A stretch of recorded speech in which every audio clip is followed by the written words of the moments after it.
नमस्कार दोस्तों, मैं किस्साबाज वाला लेकर आया हूँ विश्वविख्यात लेखकों की कहानियों का गुच्छा। दोस्तों, अगर हमारी कहानी आपको पसंद आए तो इसे लाइक, सब्सक्राइब और शेयर जरूर करें। तो आइए बिना देर किए शुरू करते हैं आज की कहानी। कहानी का शीर्षक है प्रेत। कौन कौन है? संतरी ने आवाज दी, लेकिन धुंध, हवा और पेड़ों की सरसराहट के बीच वह साफ सुन सकता था कि कोई सामने से जा रहा है। मार्च की रात हमेशा की तरह कोहरीली थी। कौन है? उसने फिर से आवाज दी और लगा जैसे उसने कोई दबी हुई हंसी सुनी हो। यह मैं हूं, एक कांपती और बूढ़ी आवाज ने जवाब दिया। मैं कौन? एक राहगीर। राहगीर से तुम्हारा मतलब? अपना भय दिखाने के लिए संतरी ने चिल्लाकर कहा।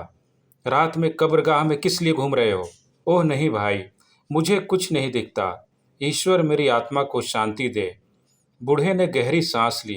अंधेरा इतना गहरा है, क्या यह कब्रगाह है? कब्रगाह नहीं तो और क्या है? तुम कौन हो? मैं एक घुमंतू तीर्थयात्री। बहुत अच्छे, दिन को पीते हो और रात को कब्रगाह में घूमते हो। बूढ़े के खांसने और आवाज से संतरी का भय दूर हो गया। तुम अकेले नहीं, तुम्हारे साथ दो तीन लोग और हैं। एकदम अकेला। ईश्वर हम पर दया करे। संतरी उछलकर उसके पास पहुंचा। तुम अंदर कैसे आए? क्या बाड़ फांद कर? मैं रास्ता भूल गया। मुझे मित्री की चक्की पर जाना है। क्या यह मित्री की चक्की पर जाने का रास्ता है? बेवकूफ, उसका रास्ता बाईं ओर से है, जो तुम्हें कस्बे से ही पकड़ लेना था। फिजूल 3 मील का चक्कर लगाया। लगता है अब भी पिए हो। बिल्कुल पी थी, पर अब किस रास्ते से जाना चाहिए? दीवार के साथ नाक की सीध में चले जाओ।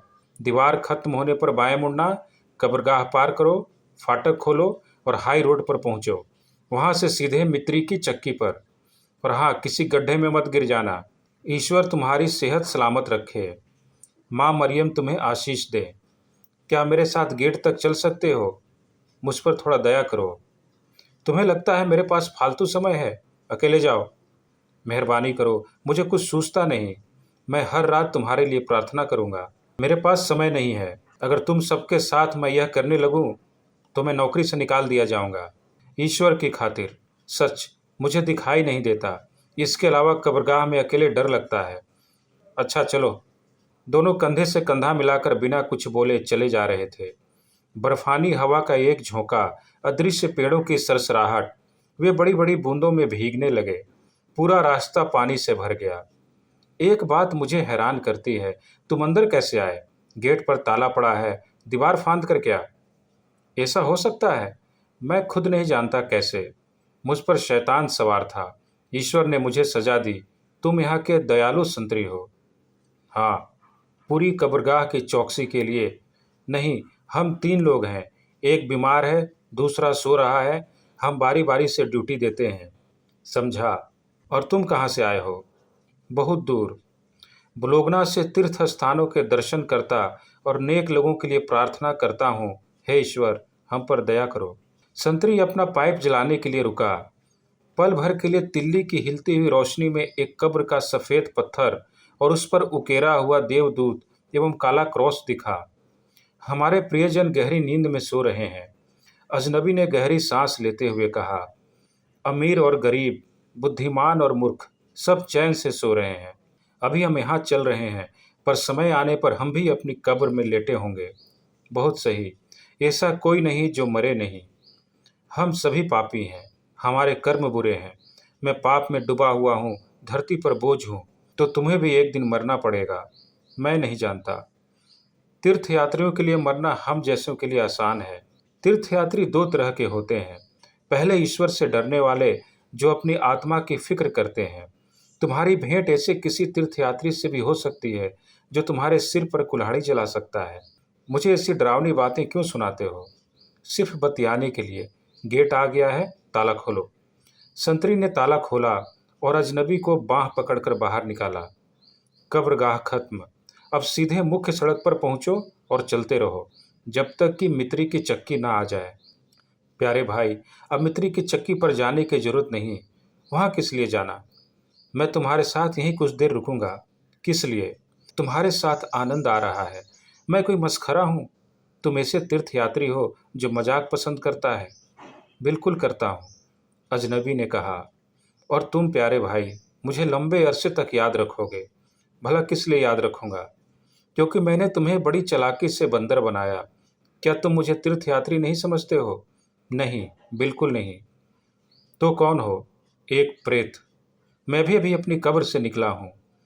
गुलारों को याद करो, नल जोड़ने वाला मिस्त्री जिसने फांसी लगा ली थी।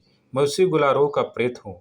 संतरी ने उसका विश्वास नहीं किया, पर डर गया। एक कदम पीछे हटा और गेट की ओर भागने की कोशिश की। भाग कहाँ रहे हो? रुको, अजनबी ने उसका हाथ पकड़ते हुए कहा। तुम अकेले हो, तुम मुझे अकेला नहीं छोड़ सकते। मुझे जाने दो, हाथ छुड़ाते हुए संतरी ने कहा। जब मैं कहूँ कि खड़े रहो तो खड़े रहो। अगर जिंदा रहना चाहते हो तो चुपचाप खड़े रहो।